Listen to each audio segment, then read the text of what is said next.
या सोलापूर लोकसभा मतदारसंघामध्ये येणाऱ्या भविष्य काळात एक निर्णायक भूमिका घ्यायची आहे, एक निर्णय घ्यायचा आहे आणि तो पक्का निर्णय काँग्रेसच्या बाजूने घ्यायचा आहे। या भूमिकेतून आलेले सर्व बंधू भगिनी आणि तरुण मित्र आपल्या उमेदवार आमच्या लहान भगिनी प्रणितीताईंसाठी ही सभा आयोजित करण्यात आलेली आहे।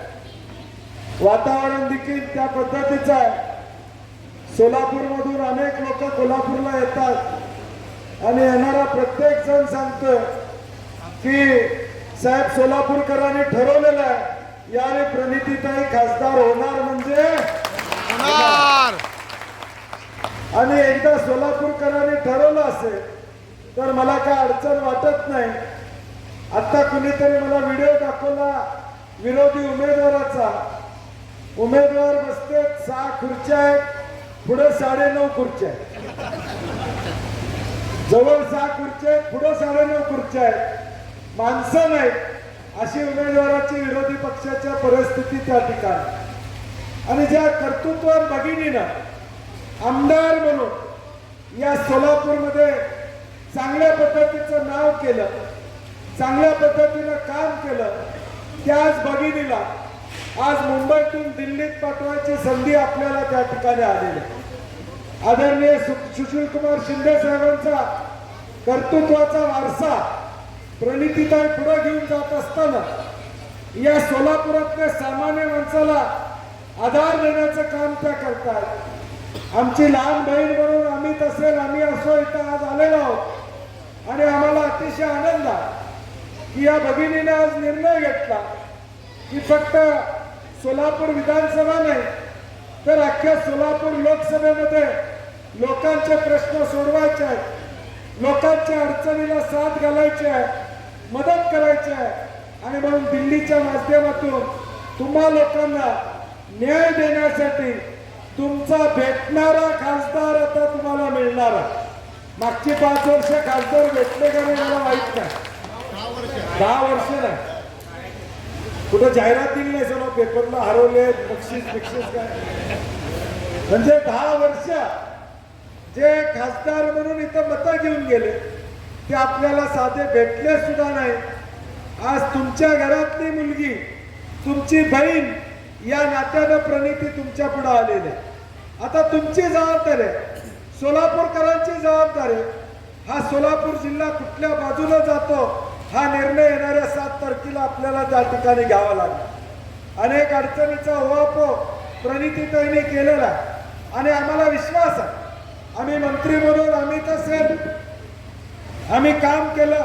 नेहमी प्रणितीताईंनी आपल्या मतदारसंघाच्या विकासाची कामं घेऊन येण्याची भूमिका आमदार म्हणून सातत्यानं त्या ठिकाणी स्वीकारली आणि म्हणून एक शिकलेल्या, बोलणाऱ्या, अनुभव असणारा खासदार आज आपल्याला मिळणार आहे। आता आपली जबाबदारी आहे की मतदान करून त्यांना खासदार म्हणून निवडून देण्याची आपली जबाबदारी असतात। 10 वर्षाचा निष्क्रियतेचा अनुभव आपल्या पाठीशी आहे। आता पुढच्या 5 वर्षाचा, 10 वर्षाचा, 20 वर्षाचा पुढच्या काळातला विकासाचा अनुभव आपल्याला घ्यायचा असेल तर फक्त आणि फक्त प्रणितीताईच खासदार झाल्या पाहिजे ही भूमिका आपल्याला त्या ठिकाणी स्वीकारली। आज तालुक्यातले अनेक प्रश्न आहेत। राज्यात गेल्या 2 वर्षापूर्वी आलेलं सरकार हे फोडाफोडीचं आलेलं सरकार, दुधाचं अनुदान जाहीर केलं, गाईच्या दुधाचं किती लोकांना मिळालं मला माहित नाही, मिळालं का? अटीच एवढ्या घातल्यात की ते 5 रुपये येता आमचे 50 रुपये संपले। म्हणजे मस घेतली होती दुधाला तर व्याला आली तरी 5 रुपये काय मिळाला नाही, अशी आमची परिस्थिती दुधाच्या अनुदानाची त्या ठिकाणी झाली। हे फसवा सरकार, ज्या सरकारनं नुसत्या घोषणा केल्या काही केलं नाही, या पद्धतीचं हे सरकार आहे। मराठा आरक्षणाचे निर्णय झाले, कोण कोर्टात जाते हो? नावं तुम्ही बघा, कुणाच्या संबंधित आहे ती माणसं जी कोर्टात जातात ती जाहीरपणे सांगतात की आम्ही अमक्या नेत्याच्या जवळ आहोत। हे फडणवीस साहेबांचं नाव सांगतात की आम्ही यांच्या जवळ आहोत, तीच माणसं कोर्टात जातात, हे आरक्षण थांबवायचं काम त्या ठिकाणी करतात। मग नेमका आरक्षणाला विरोध कुणाचा आहे हे लोकांना आता लक्षात आलेलं आहे. आणि म्हणून माझी विनंती आहे की अनेक जाहीरनाम्यातले मुद्दे अमित देशमुखांनी आपल्या समोर सांगितले. विशेष करून महिलांना, गरीब महिलांना महिन्याला 8,500 म्हणजे वर्षाला 1,00,000 रुपये काँग्रेसची सत्ता आल्यावर तुमच्या अकाउंटवर डायरेक्ट त्या ठिकाणी मिळणार. डायरेक्ट नवऱ्याच्या अकाउंटवर नाही ना, तुमच्या अकाउंटवर डायरेक्ट महिन्याला 8,500 रुपये. मुलगा ग्रॅज्युएट झाला, मुलगा डिप्लोमा झाला की त्याला ताबडतोब 1,00,000 रुपये त्या ठिकाणी दिले जाणार आहेत. या पद्धतीचा निर्णय आमचे नेते राहुल गांधींनी घेतलेला आहे. अनेक निर्णय घेतलेला आहे. मगाशी आमच्या मित्रांनी सांगितलं, मराठा आरक्षणाचा विषय आपण सांगितला. काँग्रेस पक्षानं जाहीरनाम्यामध्ये टाकलेला ही 50% आरक्षणाची जी काही कॅप आहे ती आम्ही काढू आणि ती वाढवू, जेणेकरून उद्याच्या भविष्यकाळात कोर्टामध्ये देखील आरक्षण, मराठा आरक्षण टिकेल. या पद्धतीची भूमिका काँग्रेस पक्षानं सातत्याने घेतलेली. मराठा आरक्षणाचा विषय 2014 साली पृथ्वीराज चव्हाण साहेब या काँग्रेसचे मुख्यमंत्री होते, त्या काळामध्ये आम्ही घेतला. पुढे कोर्टात कोण गेलं, त्याला स्थगिती कुणी आणली, हे उद्या महाराष्ट्रानं त्या ठिकाणी पाहिलेलं. आणि म्हणून ज्या लोकांच्या मनामध्ये इच्छा नाही ती माणसं आज मतं मागण्याचा प्रयत्न करत असतील तर खऱ्या छत्रपती शिवाजी महाराजांच्या विचाराचा हा बाळा बलुतेदार आहे. छत्रपती शिवाजी महाराजांना मानणारा मराठा समाज आहे. आता तलवार नाही काढली तर परत काढायला मिळणार नाही. आलं त्यावेळी या ठिकाणी वार केला तरच ही संधी आपल्याला साधता येणार आहे. छत्रपती शिवाजी महाराजांच्या विचाराचे पायी कमी असो तर मराठ्यांना फसवणाऱ्यांना त्यांची जागा दाखवायची जबाबदारी आपल्याला 7 तारखेला घ्यावं लागेल. 7 तारखेला आपल्याला या मताद्वारे निर्णय घ्यावा लागेल. आम्ही जर बटन योग्य दाबलं नाही तर त्यांना वाटेल की आम्ही जे करतोय ते बरोबर आहे. मराठा आरक्षणामध्ये आम्ही जो काही खेळ खंडोबा केलेला आहे तो बरोबर आहे हे त्यांना वाटण्याची शक्यता नाकारता येत नाही. आणि म्हणून माझी तुम्हा सगळ्यांना विनंती आहे, ज्या लोकांनी मराठा आरक्षणाला विरोध केला, समाजामध्ये तेढ आणण्याचं काम ज्या लोकांनी केलं त्यांना त्यांची जागा दाखवून देण्याचं काम येणाऱ्या 7 तारखेला आपल्याला करावं लागेल. आज काँग्रेसच्या वतीनं प्रणितीताई आपल्या भगिनी या ठिकाणी उभ्या आहेत. विशेष करून महिलांचं मतदान 90% व्हायला पाहिजे. सगळ्यात जास्त तुमचं दुःख, सगळ्यात जास्त तुमच्या अडचणी हे महिला जाणू शकते हे आपण लक्षात ठेवा. तुमची मुलगी आज खासदार होणार आहे, तुमची लहान बहीण आज खासदार होणार आहे. प्रत्येक महिलेने इथं ठरवलं पाहिजे की आज या सोलापूरमधून एक भगिनी आमची खासदार होणार आहे. महिलांच्या मतदानापैकी 100% मतदान प्रणितीला कसं होईल हा प्रयत्न आपण करणं पुढच्या काळामध्ये अभिप्रेत असतात. जाहीरनाम्यात अनेक गोष्टी काँग्रेस पक्षाने सांगितलेल्या आहेत. त्यातली सगळ्यात महत्वाची गोष्ट आहे ती आमच्या शेतकऱ्यांच्यावरचा जीएसटी.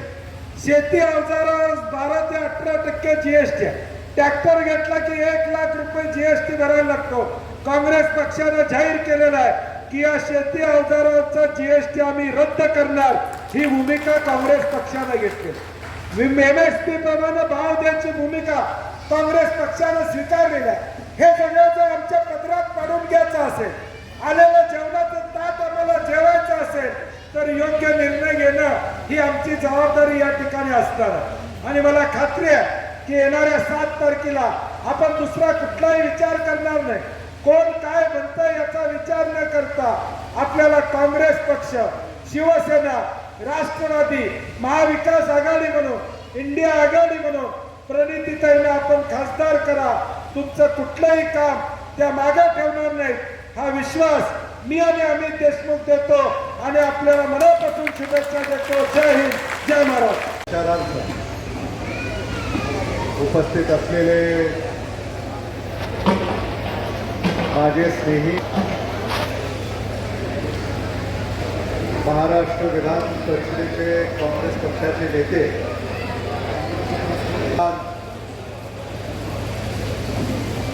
तरुण मित्रांनो,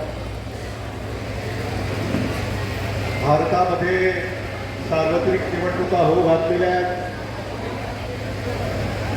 महाराष्ट्रामध्ये प्रचाराची रणधुमाळी सर्वत्र सुरू आहे. सोलापूरमध्ये लोकसभेच्या निवडणुकीसाठी आपण सारे या ठिकाणी आपल्या उमेदवार प्रणितीताई शिंदे यांना निवडून आणण्यासाठी या ठिकाणी एकत्रित आलेले आहोत. आज प्रणिती शिंदे यांच्या प्रचारार्थ आपल्यामध्ये उपस्थित होत असताना मला मनापासूनचा आनंद होतोय. आदरणीय सुशील कुमार शिंदे साहेब आणि आदरणीय विलासराव देशमुख साहेब यांची मैत्री ही सोलापूर आणि लातूरनी नव्हे तर महाराष्ट्राने आणि भारताने पाहिलेली आहे. आणि ते नातं जोपासण्यासाठी आज मी आणि सतेज पाटीलजी या ठिकाणी उपस्थित आहोत. विश्वजित कदमजी देखील या ठिकाणी उपस्थित राहणार होते, पण अचानक वातावरणामध्ये पाऊस वारा यामुळे त्यांना या ठिकाणी पोहोचता आलं नाही. पण विश्वजित कदम यांनी देखील आपल्या सगळ्यांसाठी संदेश या ठिकाणी पाठवलेला आहे की आपल्याला प्रणिती शिंदे यांना प्रचंड अशा बहुमताने निवडून द्यायचा आहे. हा संदेश त्यांनी आपल्याकडे या ठिकाणी पाठवलेला आहे. आज खरं म्हणजे मी, बंटी पाटील, विश्वजित कदम हे सारे महाराष्ट्र विधिमंडळामध्ये कार्यरत आहोत. प्रणिती शिंदे आणि मी 2009 साली एकदाच विधिमंडळामध्ये गेलो. त्या सोलापूरमधून आमदार झाल्या, मी लातूरमधून आमदार झालो आणि 3 वेळा लातूरकरांनी मला निवडून दिलं आणि सोलापूरकरांनी प्रणिती शिंदे यांना निवडून दिलं. आणि आज प्रणिती शिंदे या लोकसभेच्या निवडणुकीच्या रिंगणामध्ये उभ्या आहेत आणि आम्हाला आनंद आहे की आमच्या धडाडीच्या सहकारी ज्यांनी आपलं लोकप्रतिनिधित्व केलं या सोलापूरचं महाराष्ट्राच्या विधिमंडळामध्ये, त्या तुमच्या आशीर्वादानं उद्या भारताच्या लोकसभेमध्ये तुमचं प्रतिनिधित्व करणार आहेत.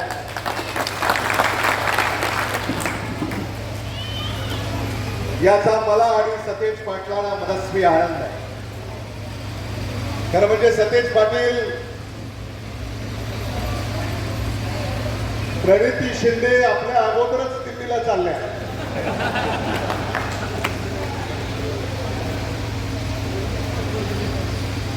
आणि म्हणून त्यांना शुभेच्छा व्यक्त करण्यासाठी भारत देशाच्या सामान्य माणसाच्या लढ्यामध्ये ज्यांनी पुढाकार घेतला, सोपं नाही.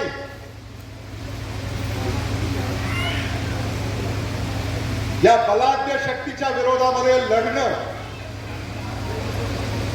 आणि तुमच्या प्रतिनिधी प्रणिती शिंदे आपली लेक, सोलापूरची लेक, ही बलाढ्य शक्तीच्या विरोधामध्ये लढतायत. तुमच्या हक्कासाठी, तुमच्या न्यायासाठी, तुमच्या प्रश्नांसाठी. आणि मला विश्वास आहे की तुमच्या आशीर्वादानं त्या या सोलापूर लोकसभेमधून प्रचंड मताधिक्याने निवडून जातील आणि भारताच्या सर्वोच्च सभागृहामध्ये सामान्य माणसाचे ते प्रश्न मांडतील, सोडवण्यासाठी त्या झगडतील आणि सोलापूरला, सोलापूरकरांना न्याय मिळवून देण्यासाठी त्या कमी पडणार नाहीत याबद्दल आमच्या मनामध्ये शंका नाही. आज सोलापूरमध्ये काय चाललंय हे आम्हाला लातूरमध्ये सुद्धा आमच्या कानावर येतं. महाराष्ट्रामध्ये महाविकास आघाडीचं वारं किंबहुना वादळ हे निर्माण झालेलं आहे. महायुती विरोधात महाविकास आघाडी हा जो लढा महाराष्ट्रामध्ये होतोय, मी आपल्याला आश्वस्त करू इच्छितो, खात्री देऊ इच्छितो, महाविकास आघाडी महायुतीचा पराभव केल्याशिवाय आम्ही स्वस्थ बसणार नाही. आणि त्याची सुरुवात आपल्याला सोलापूरमधून करायची. सोलापूरमधून याची सुरुवात झाली पाहिजे. महाराष्ट्रामध्ये निवडणुकाचे जे सर्वेक्षण पुढे येत आहेत, नव भारतचा सर्वेक्षण आम्हाला काल परवा आमच्या हाती आला. 48 पैकी 39 जागा या महाविकास आघाडीच्या निवडून येणार आणि महायुतीच्या फक्त 9. एका आकड्यात महाराष्ट्राची जनता महायुतीला गुंडाळून ठेवल्याशिवाय राहणार नाही, हे मला मुद्दामून या ठिकाणी आपल्याला सांगायचं. आणि इथं कोण उभा आहे समोर? पुणे आमदार उभे आहेत असं मला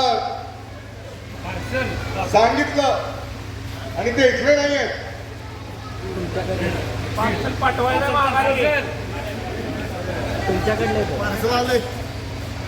मेरे अंगने में तुम्हारा क्या काम है?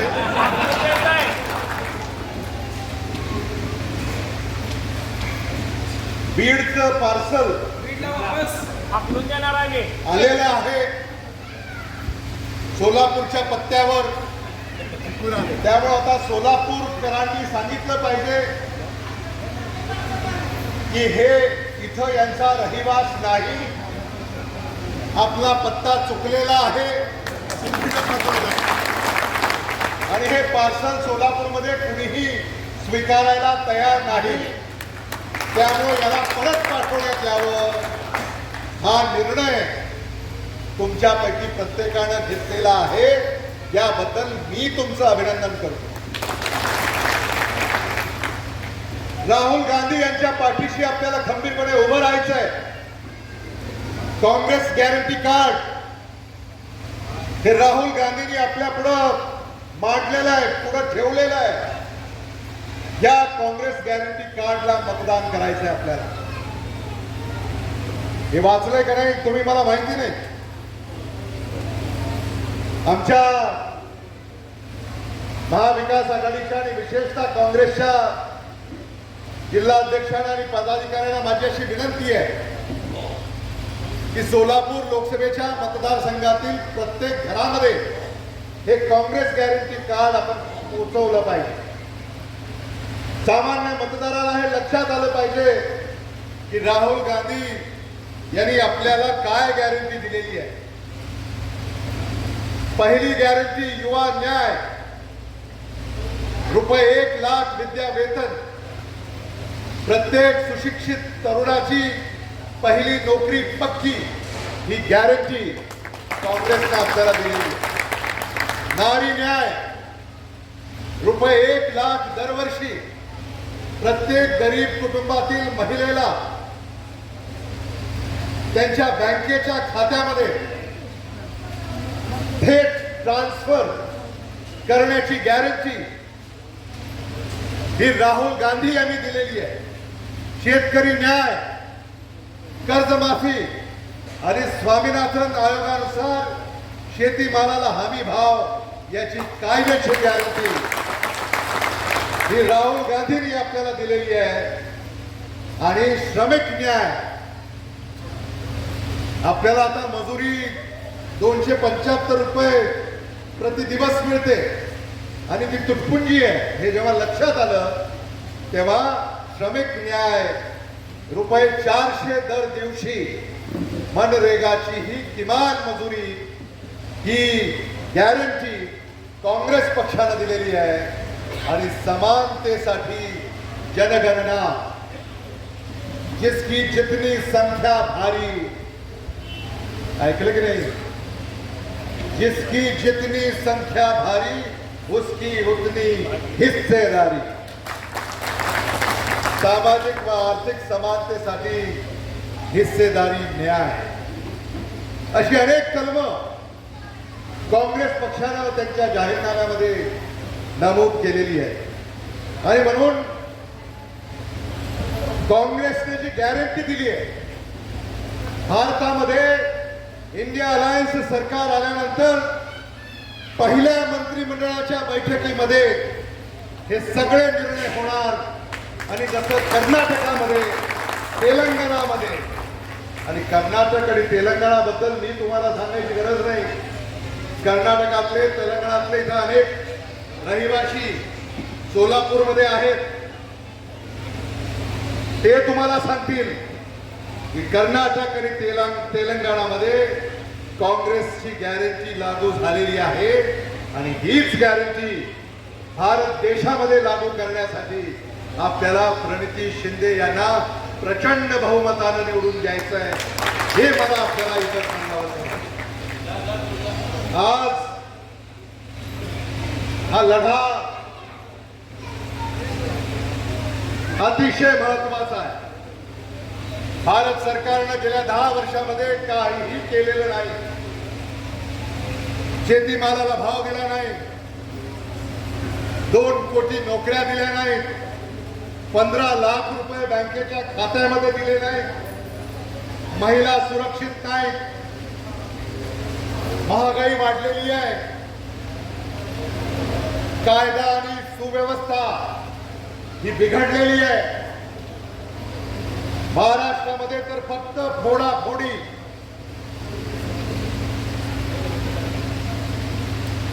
उद्धव बाळासाहेब ठाकरे यांचा पक्ष फोडला,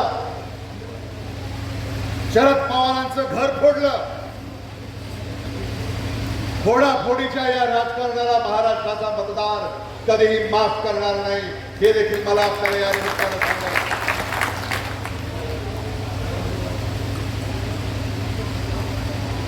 आणि म्हणून यांच्यापासून आपण सावध राहिलं पाहिजे. भारताचं संविधान अडचणीत आलेलं आहे. अब की बार 400 पार हा जो नारा त्यांनी दिला आहे, त्या नाऱ्याचा खरा अर्थ अब की बार संविधान पे वार असा आहे. हे कृपा करून लक्षात घ्या. संविधान जर राहिलं नाही तर त्या परमपूज्य डॉक्टर बाबासाहेब आंबेडकरांनी या संविधानाच्या आधारावर जे मतदानाचा अधिकार तुम्हाला दिलेला आहे, तो सुद्धा मतदानाचा अधिकार हे हिरावून घेतील आणि रशिया आणि चीन सारखी हुकुमशाही या देशामध्ये लागू होण्यास वेळ लागणार नाही. आपण हे समजून घेतलं पाहिजे. कुठं होत आहेत निवडणुका? जिल्हा परिषदेच्या, महानगरपालिकेच्या, पंचायत समितीच्या, नगरपालिकेच्या. का होत नाही याचाही आपण विचार केला पाहिजे. आणि उद्या लोकसभा आणि विधानसभेच्या सुद्धा निवडणुका या अडचणीत येऊ शकतील. आणि म्हणून आपल्याला याच्याकडे फार गांभीर्याने पाहण्याची गरज आहे. येणाऱ्या 7 मे रोजी मला असं वाटतं इथेही मतदान आहे. लातूरलाही 7 मे रोजी मतदान आहे, कोल्हापूरलाही 7 मे रोजी मतदान आहे आणि सोलापूरलाही 7 मे रोजी मतदान आहे. त्यामुळे 7 मे रोजी आपल्याला प्रणिती शिंदे यांच्या हाताच्या चिन्हासमोरचं बटन दाबून त्यांना प्रचंड मताने आपण विजयी करावं. न जात पर न पात पर, न जात पर न पात पर, सोनिया गांधी की बात पर, राहुल गांधी की बात पर बटन दबाओ हात पर. मी महाविकास आघाडीच्या आमच्या सगळ्याच शिवसेना, राष्ट्रवादी काँग्रेस पार्टी, काँग्रेस यांना मी आवाहन करू इच्छितो, पेटती मशाल घेऊन हाती, पेटती मशाल घेऊन हाती, वाजवावी विजयाची तुतारी. धन्यवाद. जय हिंद, जय महाराष्ट्र. सीमाताई पाटील जी, तुकाराम मानेजी, महादेव गोडसे जी, आदरणीय बाळासाहेब गायकवाड जी, अशोक बापू भोसले गावातून आलेले सर्व माझे ग्रामस्थ, माझ्या भगिनींनो, सर्व वडीलधारी मंडळी, सर्व युवक बंधू आणि पत्नी, मी प्रथमतः आपल्या सगळ्यांचे मनापासून आभार मानते की आपण या सभेसाठी आलात. मी बंटी दादा आणि अमित भैयाचे देखील मनापासून आभार मानते की वेळात वेळ काढून आमचे स्टार प्रचारक इथे या एका बहिणीच्या प्रचारानिमित्त या ठिकाणी आले, त्यांचे मनापासून आभार.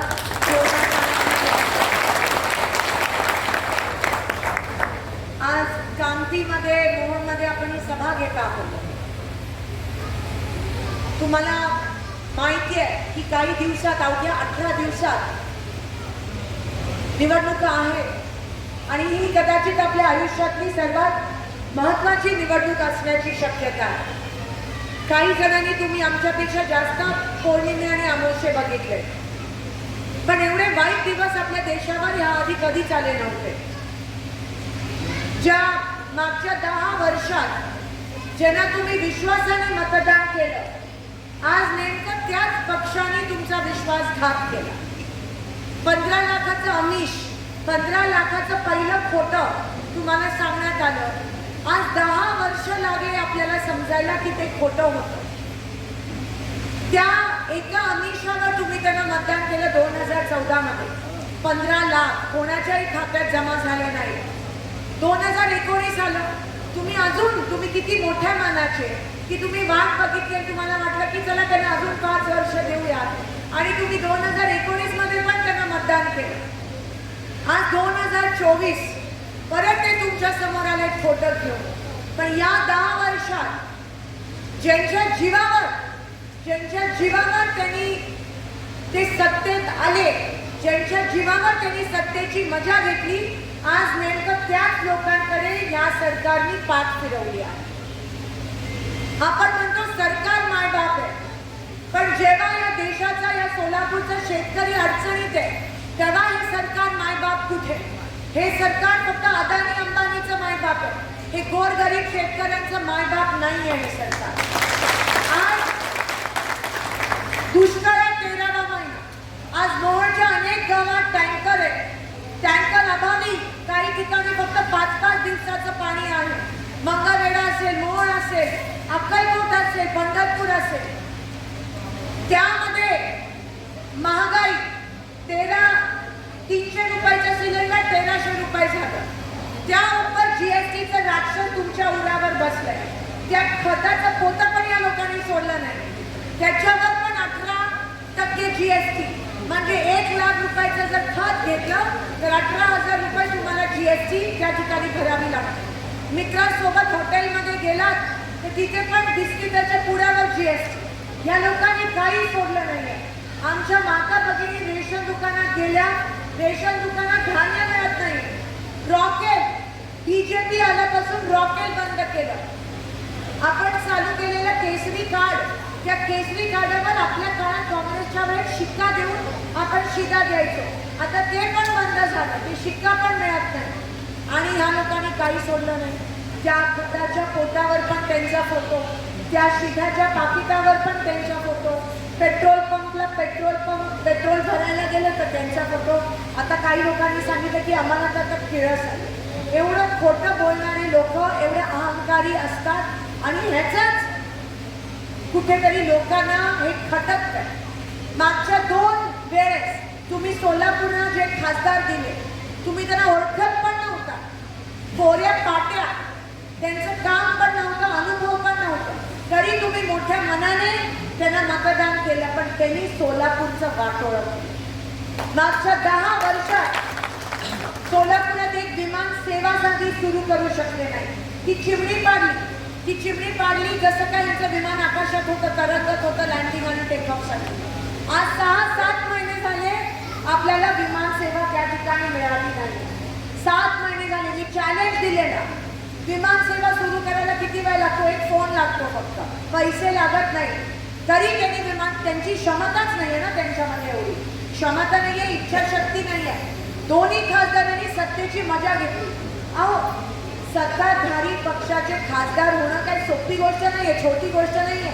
कोट्यावधी रुपये आणू शकले असते तुमच्यासाठी, कोट्यावधी कामं करू शकले असते तुमच्यासाठी, पण काही केलं नाही. फक्त सत्तेची मजा घेतली. आणि त्यांच्याच पक्षाने, भाजपनीच त्यांना निष्क्रिय असण्याची पावती दिली. कारण का प्रत्येक वेळेस काम नाही केलं म्हणून त्यांना उमेदवार बदलावा लागला. पहिला आणला, त्यांनी काम नाही केलं म्हणून बदलला. मग दुसरा आणला, आता त्यांनी काम नाही केलं म्हणून उपरा आणला. अजून किती तुमचा अपमान करतील मला सांगा? हा शेवटी तुमचाच अपमान झाला ना. ज्यांना तुम्ही विश्वासाने मतदान केलं त्यांना या लोकांनी 3दा बदललं. 3दा म्हणजे या तुमच्या मताची या भारतीय जनता पक्षाला काही किंमतच राहिली नाहीये. लोकांना ग्राह्य धरताय.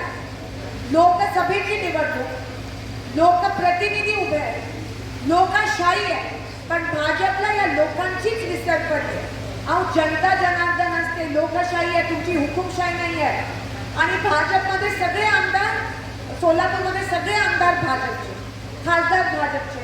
मग तुमच्याबद्दल बोलणार कोण? महागाईबद्दल बोलणार कोण? आरक्षणाबद्दल बोलणार कोण? शेतकऱ्यांबद्दल बोलणार कोण? कारण त्यांनी तरी तीर लावून आहे, ते शेतकऱ्यांच्या विरोधात आहेत. त्यांनी GST आणली, त्यांनी आरक्षणाला नाकार दिला, त्यांनी महागाई वाढवली, त्यांनी महिलांवर अत्याचार केला, त्यांनी रेशन दुकानामधलं धान्य बंद केलं. मग ते बोलणार तरी काय तुमच्यामध्ये? म्हणून त्यांच्याकडे बोलण्याचे मुद्दे नाही आहेत. म्हणून धर्म जातपात वापरून आपल्यामध्ये तेढ निर्माण करण्याचा प्रयत्न करतायत. बाहेरून लोक येतात आणि सोलापूरच्या एकीला, अखंडतेला नजर लावण्याचा प्रयत्न करतात. ह्यांची हिंमत कशी होते ते करण्याची? मुद्द्यावर बोला.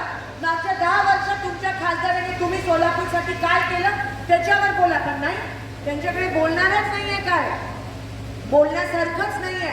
आणि म्हणून आता त्यांना त्यांची जागा दाखवण्याची वेळ आली, नाहीतर नुकसान आपला होईल. आणि यांचा 400 पार वगैरे काही विश्वास ठेवू नका. हे लोक 150च्या पुढे जाणार नाही. आणि एवढा जर विश्वास असता तर मग अरविंद केजरीवालनं रातोरात अटक का केली? काँग्रेसचे सगळे खाती सील का केले? ते हेमंत सोरेन झारखंडच्या मुख्यमंत्र्यांना का अटक केली? कारण त्यांना माहिती आहे यांच्या पायाखालची वाळू सरकारला लागले.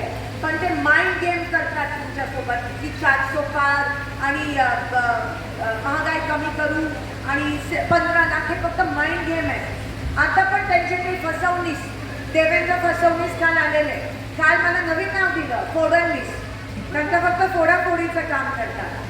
ते म्हणाले की तुम्ही उमेदवाराकडे बघूच नका, फक्त मोदी. म्हणजे अजूनही ते लोकांना किती वेळात करणार आहेत? म्हणजे लोकांचा खरंच एवढा अपमान करतायत ते की उमेदवाराकडे बघू नका. अहो, मागच्या 2 वेळेस बघितलं नाही म्हणून तर सोलापूरचं नुकसान झालं ना. पण तुम्ही हुशार आहात, तुम्ही सुटणार. आणि ह्या वेळेस दादा, दोन्ही दादा मी सांगते, जेव्हा जेव्हा गावात जाते तेव्हा सगळ्या लोक सांगतात की आम्ही पुढाऱ्यांचं आणि नेत्यांचं ऐकणार नाही. कारण का लोकांनी ही निवडणूक ताब्यात घेतली, लोकांनी ही निवडणूक ताब्यात घेतली. ही निवडणूक राहिली नाही आहे. या निवडणुकीला आता चळवळीची रूप आलंय. चळवळ जी स्वातंत्र्य संग्रामाच्या वेळेस चळवळ होती त्याचं रूप आलंय. मी अधिक वेळ घेत नाही, आपल्याला अमितदादा, बंटीदादा ऐकायचं आहे. पण तुमची बहीण म्हणून, तुमची लेक म्हणून ही निवडणूक लढली आहे. ही निवडणूक माझी नाही आहे एकटीची, ही लढाई आपल्या सगळ्यांची लढाई आहे. ही लोकशाही टिकवण्यासाठी लढाई आहे, आरक्षण मिळण्यासाठी लढाई आहे आणि शेतकऱ्यांना न्याय मिळण्यासाठी ही लढाई आहे. एक वेळेस ही लढाई माझ्यासोबत लढा. पुढची सगळी लढाई मी सक्षमपणे तुमच्यासाठी एकटी लढायला तयार आहे. जसं मागच्या 2 खासदारांनी संधी वाया घालवली तसं मी करत नाही. खोटं बोलणं माझी संस्कृती नाही आहे. कामामुळे मी 3 टर्म त्या ठिकाणी लोकांनी मला विश्वास दिला की लोकशाही जिवंत आहे. मी लोकशाहीमध्ये विश्वास ठेवते. लोकांना मी देव मानते. जनता जनार्दन आहे आणि लोकशाही आणि लोक माझा केंद्रबिंदू आहे. तुम्हाला केंद्रबिंदू मानून मी काम करते. ह्या वेळेस येणाऱ्या 7 तारखेला तुम्ही मला मताच्या रूपात आशीर्वाद द्या. निवडणूक जरी माझी असली तरी विजय तुमचा झाला पाहिजे लक्षात ठेवा. एवढंच या ठिकाणी पक्षाने आपली रजा करते. धन्यवाद. जय हिंद, जय महाराष्ट्र.